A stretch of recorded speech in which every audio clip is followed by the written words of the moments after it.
Again, the couple things I'm working on with him right now are getting him to run a little harder, and then because he still is holding back a little bit, he gets a little short and a little flat coming into his turn, which also causes him to sometimes want to leave the turn just a little bit early. So all three of those things go together. I work on it by trying to encourage him to want to run, and sometimes that involves holding him back a little and letting him take the bridle from me. That's how I did it with Tiffany. It worked with her. That goes back to a clip we did earlier today about barrel horses being rude and pushy. I was explaining that some of that's by design, and this is one of those instances. And I like that he's coming through the gate wanting to go, because like I said, had some trouble getting him to want to go. So I am not going to get after him one bit for kind of wanting to get a little strong coming in the gate. That's what I've been asking him to do. Again, I'm going to hold this, keep him round. See right there, he tried to flatten out and go to the next barrel.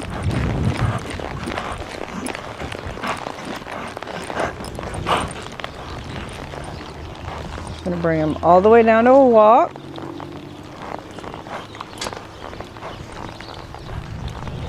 Get him to relax before we go on. Keep that position before I go to the next barrel. Again. Oh, I like the fact that he wanted to go. I wish he would have come back to me a little easier there. Being a little pushy here. This isn't much bridle, but still like him to come back to me a little bit better. I'm not trying to stop him. I just want a little softening and a little gather right as I approach the turn.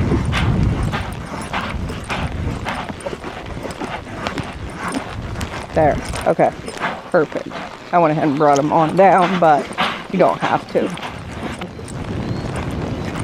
What we think needs to be done, the idea we have in our heads when we get on the horse, can be totally different day to day. You know, I had been working on keeping lateral flexion in both directions, and I do still think I need to keep that lateral flexion here to the right, because this is the side he's wanting to push on, but to the left he's dropping that shoulder out away from the barrel and wanting to float out. Again, the couple things I'm working on with him right now are getting him to run a little harder, and then because he still is holding back a little bit, he gets a little short and a little flat coming into his turn, which also causes him to sometimes want to leave the turn just a little bit early. So all three of those things go together.